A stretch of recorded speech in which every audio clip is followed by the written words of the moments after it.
Alors nous sommes dans l'épisode numéro 40 qui s'inscrit dans la suite logique de cette série d'interviews que nous avons consacrée à la thématique de l'infoprenariat. Et aujourd'hui nous recevons Philippe Simot de la France. Bonjour Philippe. Oui, bonjour Joshua. Comment vas-tu? Oui, je vais très bien, merci. Et toi-même? Superbe, c'est un plaisir de t'entendre, surtout que nous avons un sujet très passionnant sur la table, que nous allons justement développer dans cet épisode. Mais déjà, je vais te présenter, même si tu n'es plus à présenter quand même, Philippe, à nos auditeurs. Toutefois, je veux quand même le faire. Ils te reconnaîtront très certainement au son de ta voix. Alors, Philippe Simot est le fondateur de Investir au pays, qui est une entreprise qui promeut l'entrepreneuriat et l'investissement de la diaspora là où elle se trouve, mais aussi en destination de l'Afrique. Investir au pays forme dans différents métiers, notamment dans le business en ligne, l'immobilier, l'agriculture et l'élevage. C'est bien cela, Philippe? Oui, c'est tout à fait ça. Et puis depuis peu, d'ailleurs, on a commencé à faire des formations en mindset Mhm.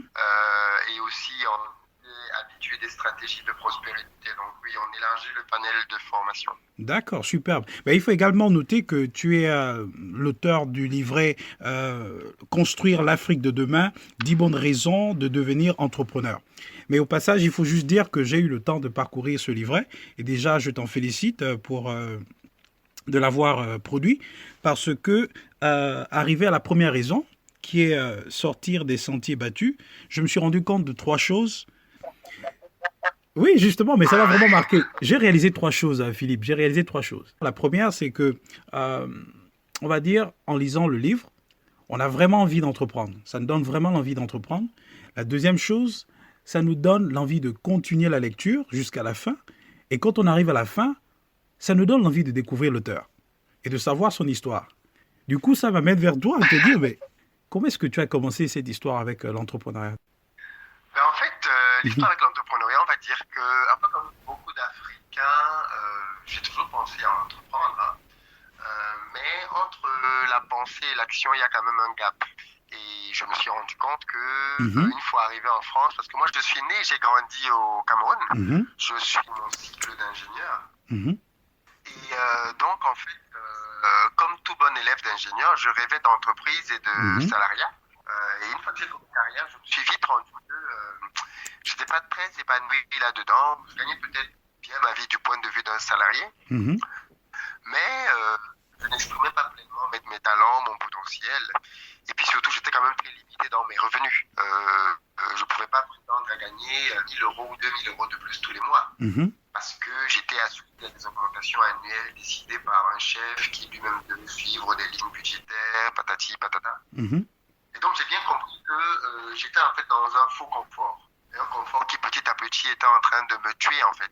Parce que D'accord. en me projetant, je me rendais bien compte que mes revenus n'allaient pas suivre. Quand je me projetais et que je voyais un peu la croissance à venir de ma famille entre Mhm. le mariage, les enfants, Mhm. je me rendais bien compte que mon salaire n'allait pas forcément suivre. Mhm. Et je voulais à tout prix éviter d'être dans la position de quelqu'un qui ne parvient pas à satisfaire des besoins élémentaires pour sa famille, Mhm. ou même qui n'est pas capable de leur offrir un voyage sous prétexte qu'il n'a pas assez d'argent. Donc je Mhm. voulais vraiment vivre une vie dans laquelle l'argent n'est pas une contrainte. On peut aller au restaurant quand on veut sans avoir besoin de regarder le prix du plat, Mhm. prendre un avion si on a besoin de voyager, habiter dans un hôtel si on a besoin d'aller quelque part. Bref, D'accord. vraiment vivre une vie dans laquelle l'argent n'est pas le problème, mais on a la liberté de se mouvoir Mhm. et de simplement profiter, quoi. Et D'accord. donc tout ça a fait que je me suis dit, il faut oser, il faut oser, il faut se lancer. Et donc, du coup, tu te lances dans le secteur de l'immobilier. Oui, alors en fait, il faut dire Mhm. que pendant que j'étais salarié, le salariat quand même ça a des avantages, hein, tout n'est pas à jeter dedans. Mhm. Notamment en France où quand tu as un contrat à durée indéterminée, un CDI, ça t'ouvre pas mal de portes au niveau des banques. Donc bien évidemment, il a été question de faire des investissements immobiliers pendant que j'étais salarié. Mhm. Et avec mon épargne que je m'étais constituée, j'ai commencé aussi à investir au pays Mhm. en achetant des terres, des terrains de ville, mais aussi des terrains agricoles, et en D'accord. lançant des activités dessus. Donc ça a été effectivement mes premiers pas dans tout ce qui allait être entrepreneurial. D'accord. Je me suis bien rendu compte que ça intéressait beaucoup de gens autour de moi parce que les amis étaient toujours très agréablement surpris Mhm. de Très ce que je vivais admiratif de mon de, oui. argent. très admiratif Mhm, et il me posait pas mal de questions sur comment je parvenais à gérer des affaires en étant ici, mhm, alors que mes affaires sont en Afrique, comment je fais pour trouver des personnes de confiance, ainsi de suite. Donc j'avais tout le temps des questions mhm. qui revenaient et je répondais bien évidemment très naturellement aux gens D'accord. pour les aider à faire la même chose. Et du coup, ça développe en toi plus ou moins cette habitude-là de partager, transmettre la connaissance, fournir un peu des stratégies, des astuces aux uns aux autres ici et là. Tout à fait, tout à fait. Alors, il Mhm. faut dire que moi, j'ai toujours aimé transmettre. Vraiment, D'accord. depuis petit, j'ai toujours aimé transmettre. Même quand j'étais encore au collège, je donnais des cours de répétition aux plus petits. Donc, Mhm, vraiment, transmettre, c'est quelque chose que j'ai toujours fait mhm, et que j'ai toujours aimé faire. Après, il faut aussi dire qu'à un moment donné, j'ai commencé à apprendre justement des notions en investissement, entrepreneuriat, intelligence financière. mhm. Et je me suis rendu compte justement que, en gros, il y avait 4 grands pôles d'activité vers D'accord. lesquels on pouvait s'orienter si on voulait gagner de l'argent. Mhm. La bourse, Oui. l'immobilier, la création de business classiques Mhm. et le business en ligne. D'accord. Il n'y a que 4, pas plus. Et donc, du Et coup, c'est donc, ce... c'est comme ça que j'ai commencé à Mhm. essayer Vas-y. d'explorer chacun des 4 piliers, en fait. Donc, du D'accord. coup, j'ai commencé avec l'immobilier, après, j'ai commencé avec le business classique en Afrique. Wow. La bourse, comme je n'avais pas de notion dedans, je ne me Mhm. suis pas lancé. Et puis, je me suis dit, bon, mais le dernier pilier, c'est le business en ligne. Le business en ligne, ouais, exactement. Et au niveau des business en ligne, il y avait 2 possibilités. Soit de l'e-commerce dans lesquels je vendais des produits, Mhm. soit de l'infopreneuriat dans lequel je vendais mon savoir. D'accord. Et pour moi, c'était beaucoup plus pertinent de vendre mon savoir parce que je le faisais déjà gratuitement avec des amis. Mhm. Et donc, voilà comment est-ce que j'ai décidé de... Voilà comment j'entre dans l'infopreneuriat, on va dire, en fait. Wow. Et donc, du coup, c'est ce qui t'amène à créer la chaîne YouTube que tu animes, voilà, on va dire aujourd'hui. Oui, tout à fait, parce que Mhm. justement, je me dis, alors, l'infopreneuriat, c'est bien, tu as de l'information, tu veux la vendre, Mhm. mais comment tu fais pour vendre? Il faut que tu puisses Exactement, ouais. atteindre les gens. Mhm. Et aujourd'hui, on a un canal très puissant qui s'appelle les réseaux sociaux. Et Exactement. donc, je fais une petite analyse de comment faire pour développer un concept et puis comment on va l'appeler. Parce Mhm. que le nom est très important quand même dans tout ça. Et au final, on se rend compte, quand je dis on, c'est mon épouse et moi, on se rend compte que D'accord. YouTube, ça peut être une très bonne plateforme. Mhm. Parce que contrairement à Facebook, YouTube, c'est pas un réseau social comme les Mhm. autres, en fait. Un moteur C'est de un moteur de recherche. recherche. Ouais. Exactement. Mhm. Voilà, c'est même le deuxième moteur de recherche après Google dans le monde. Donc, Ouais, ouais. si tu parviens à t'imposer sur YouTube, tu as de YouTube. très fortes chances de pouvoir bâtir une entreprise qui va vraiment prospérer. Wow. Ouais, Et ouais, donc, voilà ouais. comment est-ce qu'on décide de s'attaquer aux médias YouTube. Je me forme, parce que je me suis beaucoup formé avec des Américains, Mhm. sur comment progresser sur YouTube et les stratégies à mettre en œuvre, comment faire pour pouvoir avoir une chaîne attractive, se Mhm. démarquer, et ainsi de suite. Et puis, ma chaîne commence, Mhm. elle est lancée en mars 2018. Voilà. Mais, ah, d'accord, mais ça, c'est superbe. Et son nom déjà parle de lui-même, on va dire, le nom Tout de à la fait. chaîne, Investir au pays. Et c'est plus ou moins ce que tu faisais. Donc, tu n'as fait que rendre visible, rendre public, et on va dire, amener ça dans un plan professionnel. C'est ça. Waouh. C'était tout Et à donc, fait tu ça, crées bien sûr. l'entreprise après avoir créé la chaîne ou tu crées la chaîne après avoir mûri l'idée, en fait, de la création de Non, non, l'entreprise? je crée l'entreprise Mhm. après avoir créé la chaîne parce qu'au début, D'accord. je pars du principe que tu ne crées pas une entreprise pour faire le malin et faire le beau devant les copains. Tu crées une entreprise parce que tu commences à gagner de l'argent. Exactement, Et ouais. moi, j'aime souvent dire ça aux gens que je forme, ça ne sert à rien de commencer à te préoccuper de la forme de l'entreprise. Mhm. Préoccupe-toi de gagner de l'argent. OK. Dès que tu commences à gagner de l'argent, la création de l'entreprise, ça peut être très, très rapide. Mhm. Mhm. Alors que si tu crées ton entreprise, ben, ça ne veut pas dire que tu auras de l'argent demain. Ça va même juste te prendre de l'argent pour rien. Ouais, Donc ouais, moi, ce que ouais. j'ai fait, justement, c'est que je suis allé sur YouTube et j'ai travaillé pendant à peu près 4 mois Mhm. à faire grandir ma communauté en faisant des vidéos, ainsi de suite. Et donc, après Ah, 4 des mois, vidéos j'étais de à peu près qualité, hein, au à... passage. Très Merci, bonne qualité professionnelle, ouais. Mhm. merci. Ouais. Et après 4 mois, donc de mars à juillet, Mhm. on a, on était pratiquement à 900 abonnés. Mhm. J'ai sorti ma première formation. Waouh, waouh. Ma toute première formation, je la sors quand j'ai encore 700, 800 abonnés. Parce qu'aujourd'hui, quand les gens arrivent sur la chaîne, Waouh. ils voient une grosse chaîne avec plus de 100, Oui, 100 et quelques 116 000 000 abonnés. et plus par là, je crois. 116 000 abonnés, et Mhm. ils disent oui, c'est pour ça qu'ils parviennent à vendre des formations. Non, la D'accord. première formation, Waouh. c'est d'ailleurs la formation que j'ai le plus vendue jusqu'à ce jour, c'est la formation sur l'élevage de poulets, dans OK. laquelle j'explique comment mettre en œuvre un élevage avec moins de 2 000 euros. Waouh. Je la lance quand j'ai 800 abonnés. Et donc, du coup, tu crées la chaîne, les gens viennent suivre les vidéos que tu proposes. De là, on te sollicite pour des formations, des coachings, etc. C'est ça, en fait. Tout à fait. En fait, la stratégie, c'était de pouvoir Mhm. créer du contenu en mettant en avant le besoin des prospects. De D'accord. telle sorte que les prospects eux-mêmes disent fais-nous des formations, s'il te plaît. Waouh. C'est-à-dire que tu mets tellement en évidence le besoin du client, du prospect, qui lui-même il te demande tu n'aurais pas une solution pour Ouais, ouais, résoudre ouais. les problèmes que tu évoques tous les jours là Exactement, ouais. et que on rencontre tous ici. J'ai dit figurez-vous que si, je peux vous faire une formation. Ouais. Mais et ce qui est C'est comme ça intéressant, ouais.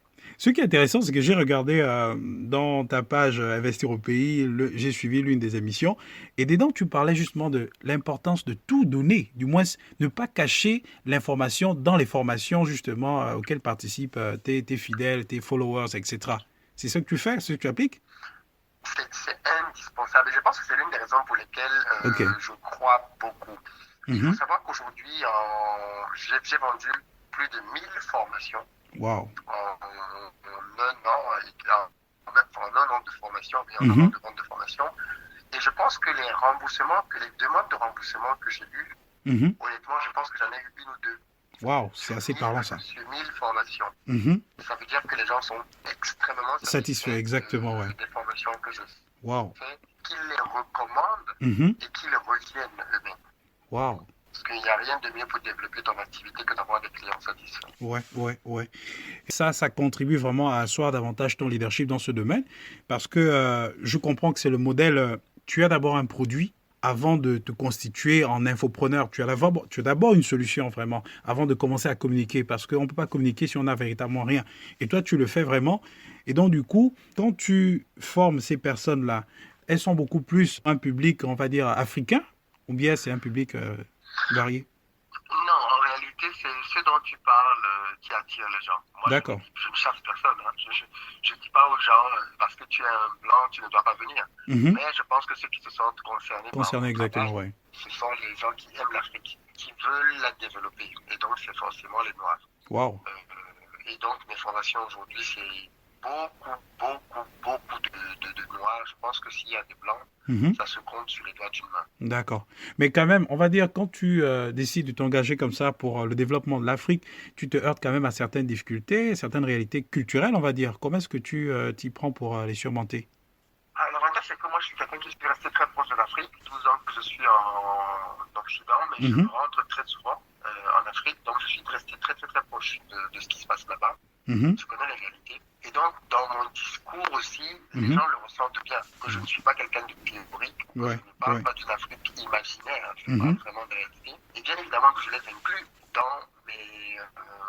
mes formations. Il faut Mhm. savoir que quand je fais mes formations, je pars toujours du principe que ma formation parle à quelqu'un qui vit potentiellement en Europe, parce que c'est là quand même qu'il y a même, enfin en Occident, et qui n'a pas forcément de grands revenus. Je fais pas Mhm. des formations pour les gens qui sont super riches. Parce Mhm. que je suis Mhm. moi-même passé par l'époque et l'étape là où j'avais un salaire, et je sais à peu près comment est-ce que les gens se battent avec un salaire pour pouvoir épargner et faire des trucs à gauche à droite. Mhm. Donc forcément, j'inclus ça dans mes formations, j'inclus le côté culturel, Mhm. les difficultés qu'ils vont rencontrer et comment les surmonter. Ah, d'accord. Et Parce que bien évidemment, aujourd'hui, dans mes Mhm. formations, je fais de l'accompagnement Mhm. pour m'assurer que quand quelqu'un... Parce qu'en fait, aujourd'hui, quand tu commences à faire les formations au début, Mhm. ce qui est important pour toi, c'est de vendre et tu es content quand tu vends. Mhm. Et très vite, quand tu commences à être mon cas, tu te rends compte que en réalité, c'est égoïste et tu ne vas pas pouvoir prospérer en faisant ça. Tout à fait, Si ouais. tu veux rester longtemps dans le game, Mhm. il faut que tes clients soient satisfaits. Exactement. Et pour que tes clients soient satisfaits, il Mhm. faut qu'ils reçoivent ce qu'ils sont venus chercher dans tes formations. Ouais. Donc, il faut qu'ils se lancent, il faut qu'ils créent des business, Mhm. il faut qu'ils aient de l'argent. Et là, ils vont devenir tes premiers ambassadeurs. Donc, aujourd'hui, je suis très content de montrer les résultats de mes élèves qui ont fait Mhm. mes formations, poulet et autres, Mhm. de dire, voilà, il y a ce gars, il Ouais. avait son job, il Mhm. travaillait dans son bureau, il gagnait ça grâce à investir au pays. Mhm. Aujourd'hui, en parallèle de son job, il a une ferme qui lui rapporte Exactement. tel argent tous les mois. Et ça parle énormément aux gens parce qu'on se dit, waouh, Ouais. ce truc-là, ça change vraiment de vie, quoi. Exactement. Exactement. Et aujourd'hui, tu as la chaîne YouTube. Tu as la page Facebook, tu as aussi un blog ou un site, je crois. J'ai un site qui est en totale reconstruction dans lequel Mhm. on va mettre sur pied un blog D'accord. pour pouvoir transcrire les Mhm. vidéos phares en articles pour Mhm. améliorer le référencement parce qu'il y a encore beaucoup, beaucoup de gens qui ne nous connaissent pas Mhm. et qu'il faut qu'on aille chercher. Ah ben, j'imagine justement la soif que, on va dire, les communautés africaines peuvent avoir justement à l'idée que, voilà, de recevoir des informations aussi dans des blogs et dans d'autres supports, puisqu'on parle d'infoprenariat et que tu es vraiment suivi et que, voilà, je pense que la demande ne cesse d'aller de façon grandissante en matière des formations.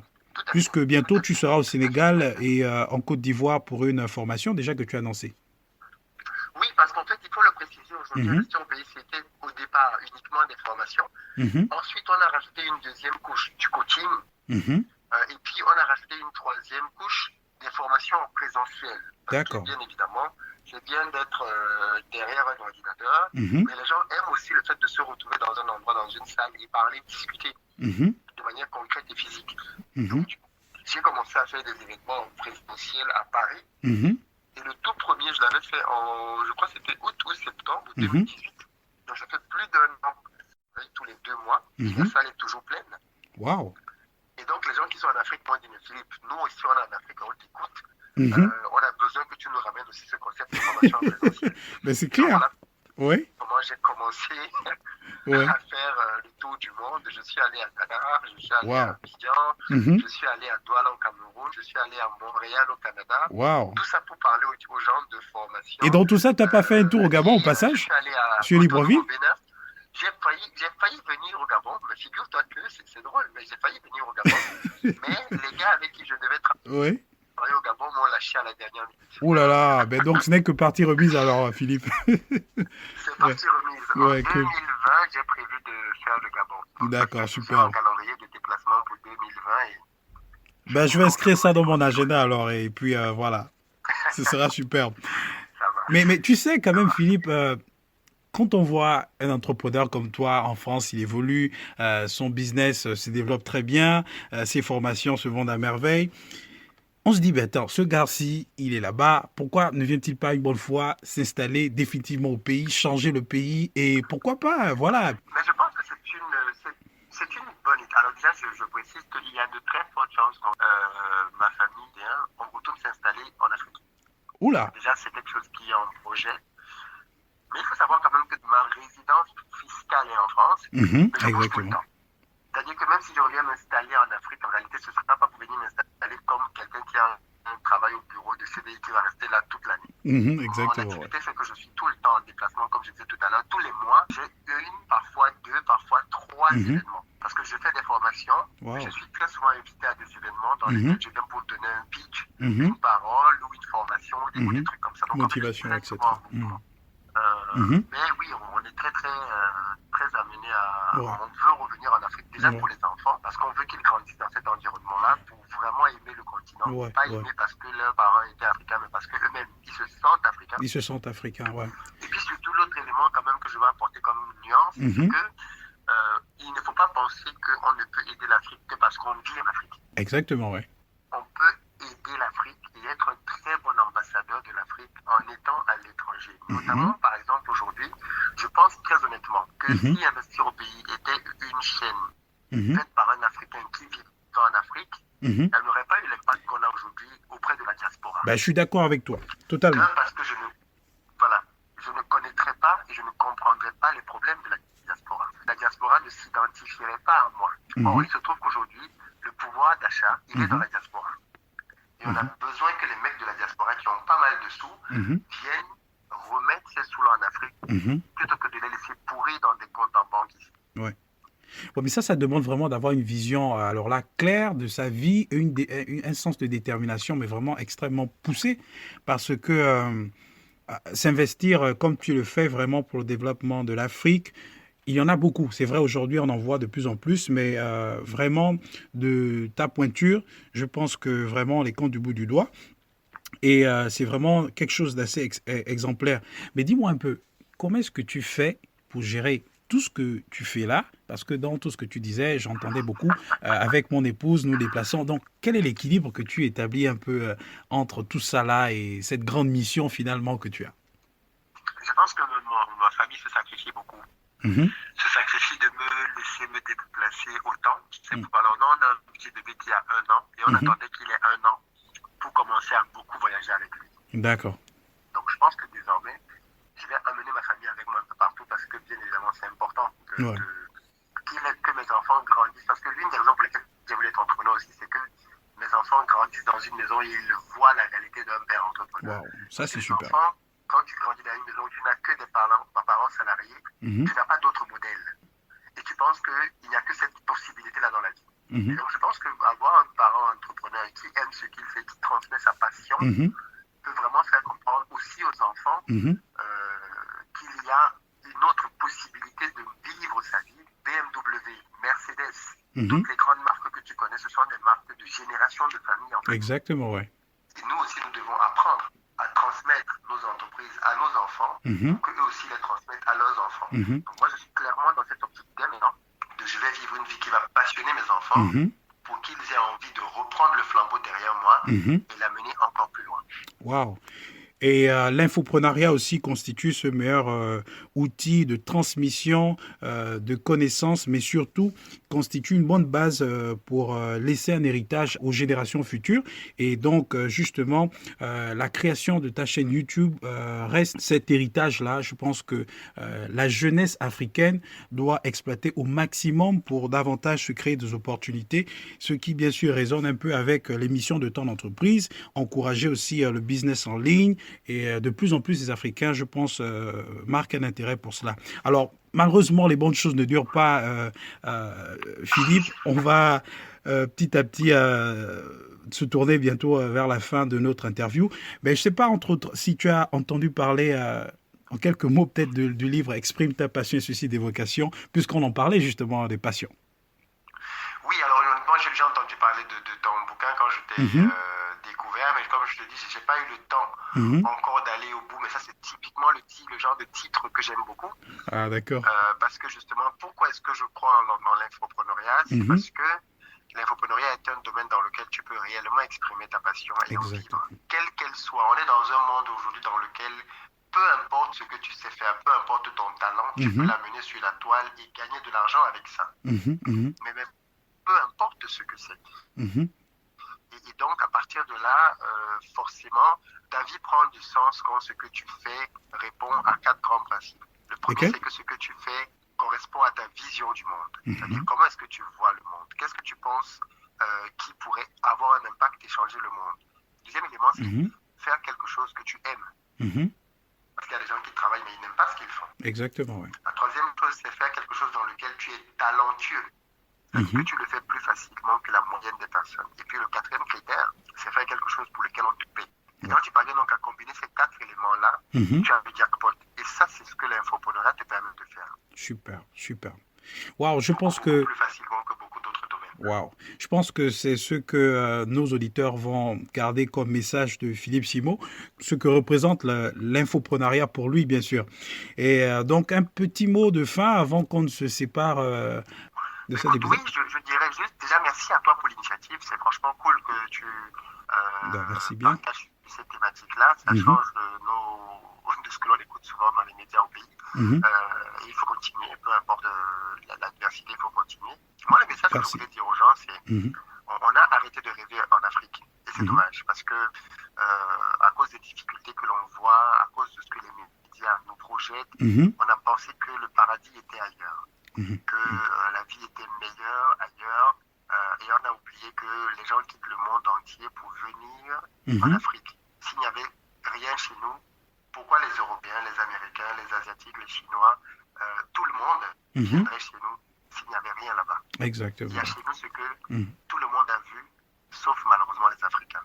Et donc moi, mon appel, mhm, au travers des initiatives comme la tienne, c'est mhm, d'ouvrir les yeux des Africains aux richesses sur lesquelles ils sont assis, afin mhm. que nous soyons les premiers à en bénéficier, parce que ça aussi, on est clair là-dessus. Personne ne viendra développer l'Afrique à la place des Africains. Merci Philippe de ta contribution donc au développement de ce podcast et je te remercie infiniment.